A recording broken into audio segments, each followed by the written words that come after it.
இந்த வீடியோவில் நம்ம என்ன பார்க்க போறோம்னா ரிஷபராசிக்காரர்களுக்கு வரக்கூடிய குரு பெயர்ச்சி ஜூன் 2, 2026 வரக்கூடிய குரு பெயர்ச்சி எத்தகைய ஒரு ஆண்டாக அடுத்த 13 மாதங்கள் ஜூன் 2026 இருந்து ஜூன் 2027 வரைக்கும் அந்த வரக்கூடிய அந்த குரு பெயர்ச்சியை எப்படி ரிஷபராசிக்காரர்களுக்கு எது மாதிரி ஒரு தாக்கத்தை கொடுக்குதுங்கிறது சயின்டிபிக் வேதிக் அஸ்ட்ராலஜி முறையில எதையுமே மிகைப்படுத்தாமல் உள்ளது உள்ளவாறு நம்ம பார்க்க போறோம்.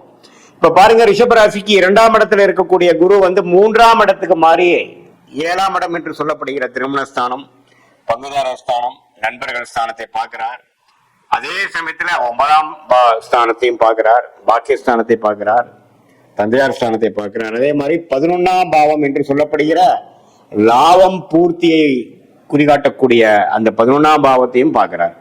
அருமையான 3 பாவத்தை பார்க்கும் பொழுது வாழ்க்கையில எல்லாமே ஓரளவுக்கு கிடைக்க பெற்று நிம்மதி பெருமூச்சு வரக்கூடிய ஒரு பயிற்சியாக ரிஷபராசிக்கு இதுவரை 2ஆம் இடத்திலிருந்து 8ஆம் இடத்தை பார்த்து மன உளைச்சல், பல தூரதேச பயணங்கள், அலைச்சல்கள் கொடுத்து கொண்டிருந்த ரிஷபராசிக்காரர்களுக்கு குரு இப்ப 3ஆம் இடத்துக்கு போய் உச்சம் பெற்று நிம்மதி பெருமூச்சும் வாழ்க்கை பாடா இப்பதான் கொஞ்சம் நம்மளுடைய வாழ்க்கையை ரெஸ்ட் எடுக்க முடியுது, நமக்கு வேணுங்கிற வாழ்க்கையை நமக்கு அமைச்சிக்க முடியுதுங்கிற மாதிரி அதிகமான family time spend with friends and family, time spend with your elders, லாபங்கள் பெறக்கூடிய, இதுவரை கடுமையான உழைப்பதற்கு தக்க ஒரு நல்ல ஒரு பெனிஃபிட்ஸ், நல்ல ஒரு ப்ரொமோஷன், நல்ல ஒரு ரிட்டர்ன்ஸ் இந்த பிஸ்னஸ் இன்வெஸ்ட்மெண்ட் எல்லாமே வரக்கூடிய ஒரு அற்புதமான ஒரு குரு பயிற்சியாக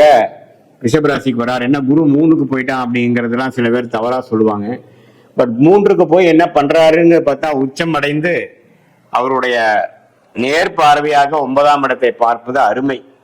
அதே மாதிரி 7ஆம் இடத்தை பார்த்து இதுவரை குடும்பத்துல அதிகமா டைம் ஸ்பெண்ட் பண்ண முடியல, ஒரு கனெக்ட் இல்லை, ஒரு அப்பப்போ ஒரு மிஸ் அண்டர்ஸ்டாண்டிங் வந்துட்டு இருக்கு, ஃப்ரெண்ட்ஸ் இடையுமே அதிகமா டைம் ஸ்பெண்ட் முடியல, கொலீக்ஸ் கஸ்டமர்கிட்டையும் பாத்தீங்கன்னா நம்மளுடைய நட்புறவு கொள்ள முடியல அப்படிங்கிற மாதிரி இருந்து கொண்டிருக்கக்கூடிய ரிஷபராசிக்காரர்கள் கண்டிப்பாக அடுத்த வரக்கூடிய அந்த 13 மாதங்கள் நல்ல ஒரு பலனை கொடுக்குது. இதுல பாருங்க, நவம்பர், டிசம்பர், ஜனவரி மாதங்கள், நவம்பர், டிசம்பர் 2026, ஜனவரி 2027ல 4ஆம் இடத்துக்கு சிம்மத்துக்கு குரு போய் இன்னுமே தொழில் வளர்ச்சி, வேலையில நல்ல ஒரு முன்னேற்றம், இடம், வீடு, வண்டி, வாகனம், தாயார்ல நல்ல ஒரு முன்னேற்றம், நல்ல ஒரு நற்செய்தி வரக்கூடிய அமைப்பும் கொடுக்கறதுனால அந்த 3 மாசம் சில பிளசன்ட் சர்ப்ரைசஸ், நல்ல ஒரு தாக்கத்தை கொடுக்கக்கூடிய அமைப்பாகவும் இந்த ஆண்டு கடைசியிலையும் ரிஷபராசிக்காரர்களுக்கு வருகிறது.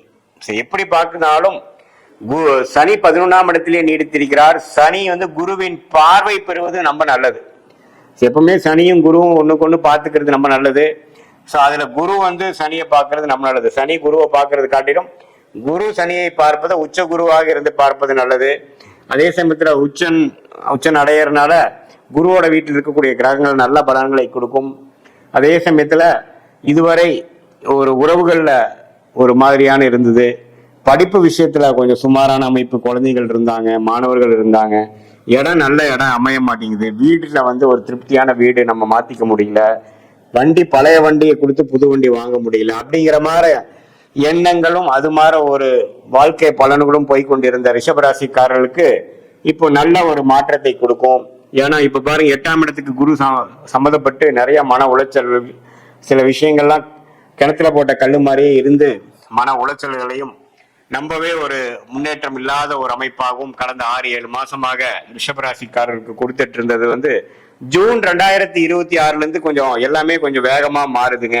ஒரு இடம் விட்டு ஒரு இடம் மாறி அதுல ஒரு நல்ல ஒரு வாழ்க்கையா இருக்கு, நல்ல ஒரு மாற்றமாக இருக்கு. வேலையா இருந்தாலும் சரி, இடமா இருந்தாலும் சரி, வண்டி வாகனமா இருந்தாலும் சரி. அதே சமயத்துல நம்மளுடைய பழைய ஃப்ரெண்ட்ஸோட எல்லாம் கனெக்ட் பண்ண முடிஞ்சது. குடும்பத்திலையும் ஒரு சுபிக்ஷமும், குடும்பத்திலையும் ஒரு கனெக்ட், குடும்பத்திலையும் ஒரு அன்னோனியம் பெறக்கூடிய அமைப்பு வந்தது. அப்படிங்கிற மாதிரி பல நல்ல விஷயங்கள் அடங்கிய ஒரு குரு பெயர்ச்சியாக இந்த 2026 ஜூன் 2ஆம் தேதி வரக்கூடிய குரு பயிற்சி. அதே மாதிரி நவம்பர், டிசம்பர்ல நம்ம சில விஷயங்கள் செய்து முடிக்கலாம். இடம் சம்பந்தப்பட்ட விஷயங்கள், தாயார் மூலமாக சில பெனிஃபிட்ஸ் வருவது. அதே மாதிரி வண்டி வாகனம், ஒரு இடத்த ஒருத்தர் இடம் வாங்குறது, இன்வெஸ்ட் பண்றது, தொழில் ஆரம்பிக்கிறது, இது மாதிரி பல விஷயங்கள் செய்யக்கூடிய அமைப்பு வந்து ரிஷபராசிக்காரர்கள் உண்டு. ரிஷபராசிக்காரர்களே பார்த்தீங்கன்னா அதிகமாக நல்லா வாழ்க்கையில ஜெயிக்கணும், பணம் சம்பாதிக்கணும், தொழில் செய்யணுங்கிற மாதிரி ஆசாபாசங்கள் உள்ள ஒரு ராசியாகவும் அம்மா மேல பிரியம் இருக்கக்கூடிய ராசியாகவும் இருக்கக்கூடிய அமைப்பு இருக்கிறதுனால இந்த 4ஆம் இடத்துல குரு போவதும் அதே சமயத்துல தொழில் அமைப்பு கொஞ்சம் நல்லா வருவதும் பாத்தீங்கன்னா வாழ்க்கை முன்னேற்ற பாதையில போகக்கூடிய அமைப்பாக 2026 செகண்ட் ஹாஃப் கண்டிப்பாக ஒரு வழி நடத்த போகுதுங்கிறது நம்ம தெரிஞ்சுக்கலாம். இது வந்து ஆல்ரெடி 11ஆம் இடத்துல இருக்கக்கூடிய சனிக்கு, ஒரு லாபத்தில் இருக்கக்கூடிய சனிக்கு ஒரு இன்னுமே கொஞ்சம் பலன்களை கொடுத்து இன்னும் கொஞ்சம் அந்த திருப்தியான ஒரு மனநிலையும் பூர்த்தி அடைந்த குறிக்கோள் பூர்த்தி அடைந்த ஒரு வாழ்க்கை சம்பவங்களும் கொடுக்கக்கூடிய அமைப்பு இருக்கு. இது பொதுவான பலன்களே தவிர உங்களுடைய பிறந்த தேதி, பிறந்த நேரம், பிறந்த ஊரை வைத்து ஜாதகம் திருக்கணித பஞ்சாங்கம் முறையில போட்டு அதுல வந்து எதுமாற விஷயங்கள் போய்கொண்டிருக்கிறது. இப்ப உங்களுக்கு என்ன லக்னத்துல பிறந்தீங்க, உங்களுடைய ரிஷபராசியில என்ன நட்சத்திரம், மிருகசீடமா, ரோஹிணியா அல்லது கிருத்திகையா, எந்த நட்சத்திரத்துல பிறந்தீங்க, இப்ப என்ன தசாபுக்திகள் போய்கொண்டிருக்கிறது, அந்த மாதிரி தசாபுக்திகளுக்கு இப்போ எது மாதிரியான ஒரு கோச்சாரத்துல சப்போர்ட் கிடைக்குது, எந்த லக்னத்துல பிறந்து எந்த தசாபுக்தி போறது நல்லது, இது எல்லாம் தெரிந்து சயின்டிபிக் வேதிக் அஸ்ட்ராலஜி முறையில டிகிரி அடிப்படையில் பார்த்து எதுவுமே மேலோட்டமாக பார்க்காமல் டிகிரி அடிப்படையில் ஒரு கிரகமும் ஒரு இடத்துக்கு எவ்வளவு தள்ளி இருக்கிறாங்க, ஒரு கிரகத்துக்கு எவ்வளவு இன்னொரு கிரகத்துக்கும் உள்ள இடைவெளி எவ்வளவு அப்படிங்கிறத நம்ம மைன்யூட்டா நம்ம பார்த்து அதுக்கு தகுந்த நட்சத்திர பலன், அப்புறம் இந்திய வேத ஜோதிட அடிப்படையிலான அறிவியல் சார்ந்த ஒரு ஜாதக பலன் எடுத்து எந்த நேரத்தில் எது நடக்கும், எந்த நேரத்தில் பயிர் செய்வது நல்லது, எந்த தொழில் நமக்கு நல்லது, வேலையா தொழிலா, கவர்மெண்ட் ஜாபா பிரைவேட் செக்டாரா, வெளிநாடா உள்நாடா, எது மாதிரி விஷயங்கள் நமக்கு கை கொடுக்குது, எந்த கிரகம் நமக்கு வலிமையாக இருக்குது, திக்பலம் திருக்பலம் ஸ்தான பலம் கொடுக்கக்கூடிய அமைப்பு, எதுல போனோம்னா ஈஸியா ஜெயிக்கலாம், எது மாதிரி விஷயங்கள் நமக்கு நிறைய ஹேர்டில்ஸ் கொடுக்கும், நிறைய தடைகளை கொடுக்குங்கிறதெல்லாம் தீர உங்களுடைய ஜாதகத்தை போட்டு நம்ம அனலைஸ் பண்ணும் பொழுது இப்ப நம்ம பேசின அந்த கோச்சார குரு பயிற்சி அமைப்புகளையும் சேர்த்து வைத்து நாம பார்க்கும் பொழுது அடுத்த வரக்கூடிய ஷார்ட் டேர்ம் 3 மாதத்திலிருந்து 6 மாதம் எப்படி இருக்கு, அதுக்கப்புறம் வரக்கூடிய 1 வருடம் எப்படி இருக்கு, எந்த மாதிரி விஷயங்கள் காத்திருக்கிறது, எது மாதிரி விஷயங்கள் நமக்கு அது பொருந்தி வராது, நம்மளுடைய சாய்ஸஸை எப்படி எடுக்கணும், எது மாதிரி அமைப்புகள் நமக்கு பிரமாதமாக இருக்கிறது, நம்மளுடைய பிராப்தங்கள் என்ன, நம்மளுடைய தோஷங்கள் என்ன அப்படிங்கறதெல்லாம் தெரிந்து அதுக்கு தகுந்த மாதிரி வாழ்க்கை திட்டங்களை நாம செய்து வாழ்க்கையில் எதிர்நீச்சல் போடாமல் வாழ்க்கையில் எளிதில் வெற்றி பெற முடியும் என்று சொல்ல விரும்புகிறேன். மீண்டும் மற்றொரு காணொலியில் சந்திப்போம். நன்றி, வணக்கம்.